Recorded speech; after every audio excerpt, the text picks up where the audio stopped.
Hello, folks, and welcome to Film Spectacle. And today I would like to talk about the gigantic elephant in the room right now. The fact that the doomsday clock is set to 90 seconds to midnight for the second year in a row, meaning we are the closest to global nuclear catastrophe we have ever been. And no matter who wins this November's election, this doomsday clock will keep getting closer. So to explore this subject, I'll be looking into two films about the nuclear bomb: Christopher Nolan's 2023 summer blockbuster Oppenheimer, and Stanley Kubrick's 1964 Dr. Strangelove, or How I Learned to Stop Worrying and Love the Bomb. Kubrick's a satire released at the height of the Cold War, and Nolan's more serious look at the bomb, released too when tensions between the US and Russia are the highest they've been in decades. But when addressing the serious nature of nuclear war and the bomb itself, it's actually Kubrick's use of satire that's far more effective.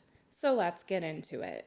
Based on the book American Prometheus by Kai Bird, Christopher Nolan's Oppenheimer is a truly cinematic biopic packed with incredible performances by Cillian Murphy, Robert Downey Jr., Matt Damon, Emily Blunt, Jason Clarke, and Florence Pugh. We closely follow Robert Oppenheimer while him and his team of scientists made the atomic bomb, followed by his tragic fall from grace afterwards during the McCarthy era, when he was later brought to Washington for a security hearing where his loyalty to the United States is challenged. Now let's look at Stanley Kubrick's Dr. Strangelove. Based on the book Red Alert by Peter George, it stars George C. Scott, Sterling Hayden, Slim Pickens, a very young James Earl Jones, and Peter Sellers in 3 different roles. Dr. Strangelove follows the hypothetical but very realistic scenario where one U.S. Air Force general, fearing an evil communist plot, decides to initiate a nuclear attack on the Soviet Union, setting into motion a frantic gathering in the war room with the president, generals, and ambassadors all trying to fix this colossal mistake, all while the countdown of nuclear annihilation is looming in the background. So as you can see, 2 very different movies. Oppenheimer celebrates the bomb as a scientific marvel and the father of it as our leading protagonist, and Downey Jr.'s Lewis Strauss as the antagonist, whereas in Dr. Strangelove, the bomb is the antagonist. But let's look a little closer.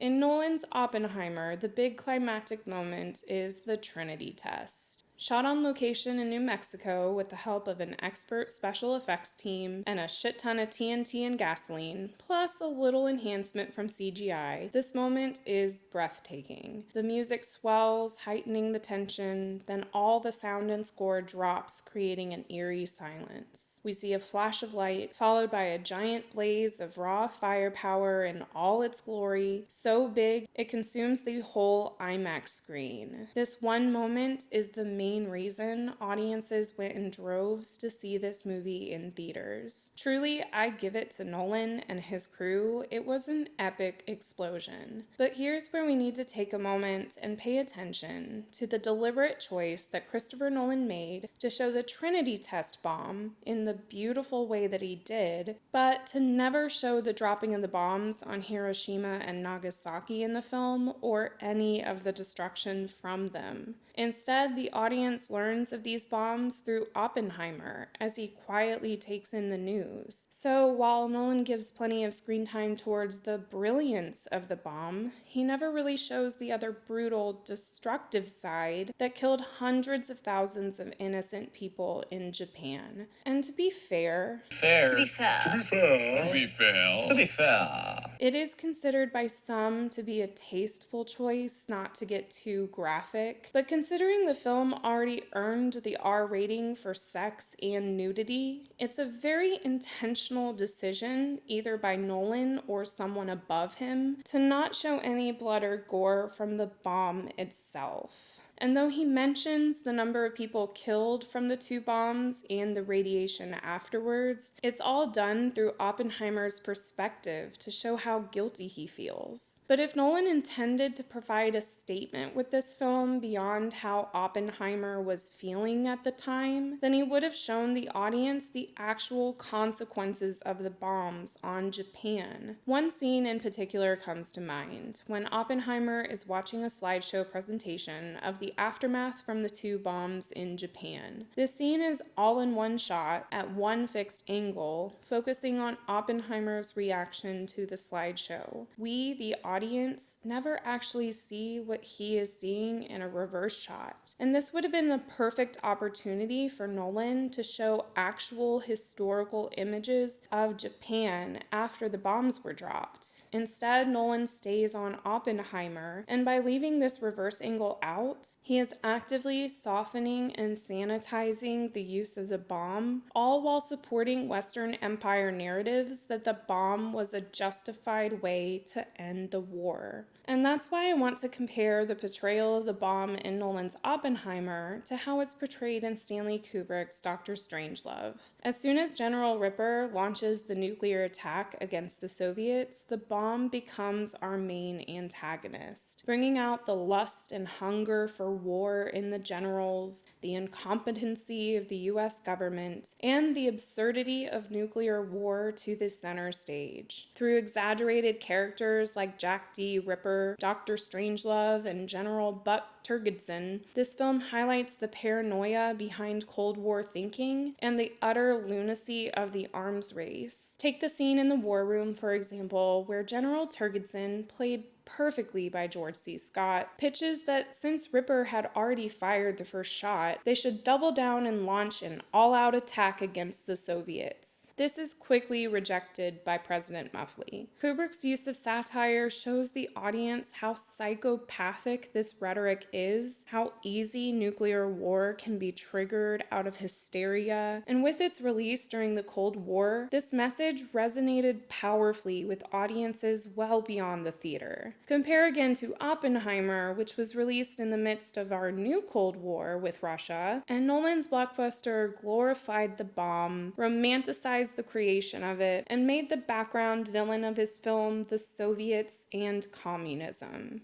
Oppenheimer went on to become a big summer blockbuster, making it the third highest grossing R-rated film of all time, and it went on to win numerous Academy Awards, including Best Director and Best Picture for Nolan, where he had no further commentary on current Cold War tensions to add. And on that very same night, a propaganda film about the war in Ukraine won Best Documentary. And that's why all of this matters, because new Cold War tensions have been on the rise ever since 2014, when the US overthrew the democratically elected government in Ukraine, installing US NATO puppet leader Zelensky, followed by several years of very intense anti-Russia propaganda spewing from Rachel Maddow and all of Western media, along with the Democratic Party after Hillary Clinton's hilariously embarrassing loss to Trump in 2016, leading to even more American tax dollars and weapons being sent to literal neo-Nazis, all to fight a proxy war with Russia. Get on with it! Yes! Get on with it!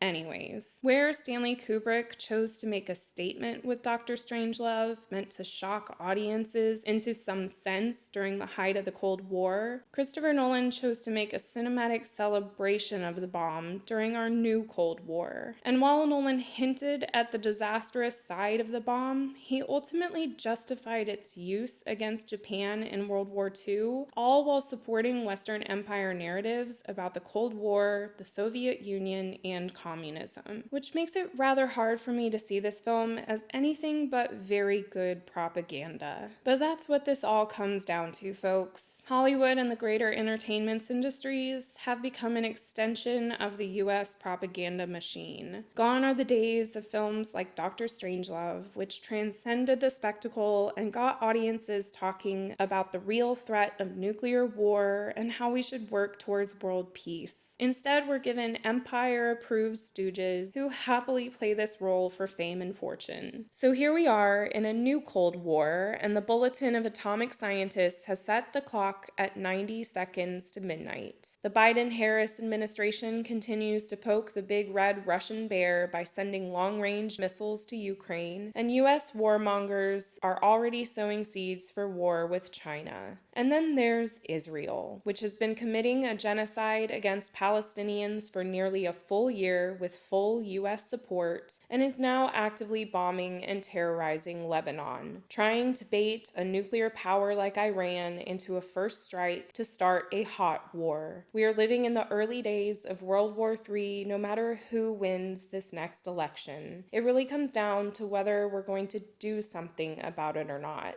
And until we stop playing their two-party charades and come together, then I'm afraid we're all gonna go down on this ship together instead. So what's it gonna be?